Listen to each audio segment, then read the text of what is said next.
Academy Award winner Robert eventually introduces the film, explaining that the front office has charged him with explaining the plot and other vague portions of the film. Sal and Chester Hooton, an old married couple, are visited by their equally old friend Duke Johnson, and the three reminisce about their previous adventure in the Klondike. The film flashes back to the turn of the century. Hooton and Johnson are doing a variety act as Professor Zambini and Ghosto. Their trick cons people out of money, and they run when the hall is raided by the police. They escape and Johnson wants to head for Alaska. Hooton wants to go to New York. They part at the embarkation quay, but Johnson cheats Hooton out of money, and when he runs back to challenge him, he gets stuck on the ship going to Alaska. They have to work for their passage. While doing housekeeping duties in a cabin, Chester finds a map to a gold mine. McGurk and Sperry enter behind them, but Duke and Chester overpower the thugs and take their place, and their beards, to get off the boat. Meanwhile in Alaska, Sal Van Hoyden goes to see the owner of the Last Chance Dance Hall, Ace Larson.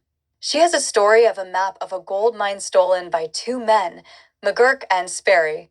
Instead of going to the police, Larson assures Sal that he will take care of things. He gives her a job performing in his saloon, an act which infuriates Larson's girlfriend, Kate.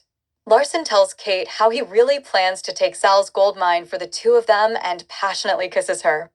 Arriving in Alaska, Chester and Duke find that the entire town is terrified of their personas.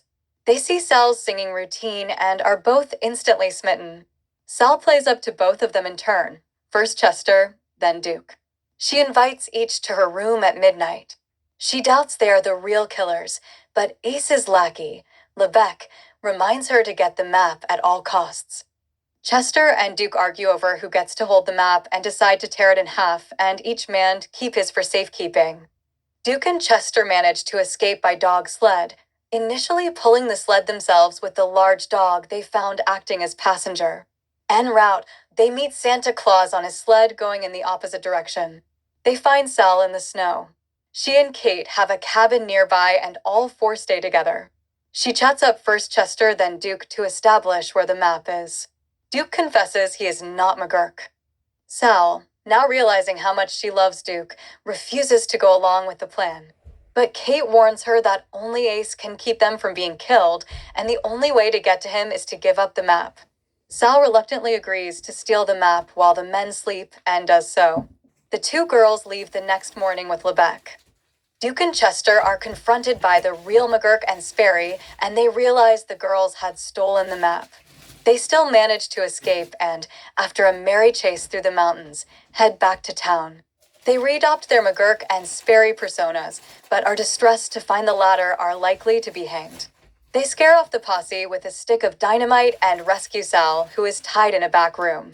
They leave the lit dynamite in a candlestick just as the real McGurk and Sperry arrive, and they get blown up while the three escape. They escape by dog sled, but the sled overturns. The ice splits with Duke and Chester each having one leg on each side as the gap widens.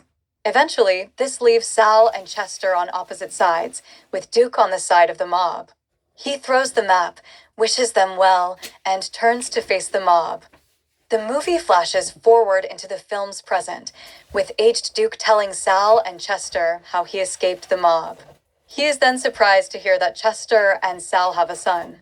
They call for him, and he bears a striking resemblance to Duke. Chester looks into the camera and says, "We adopted him."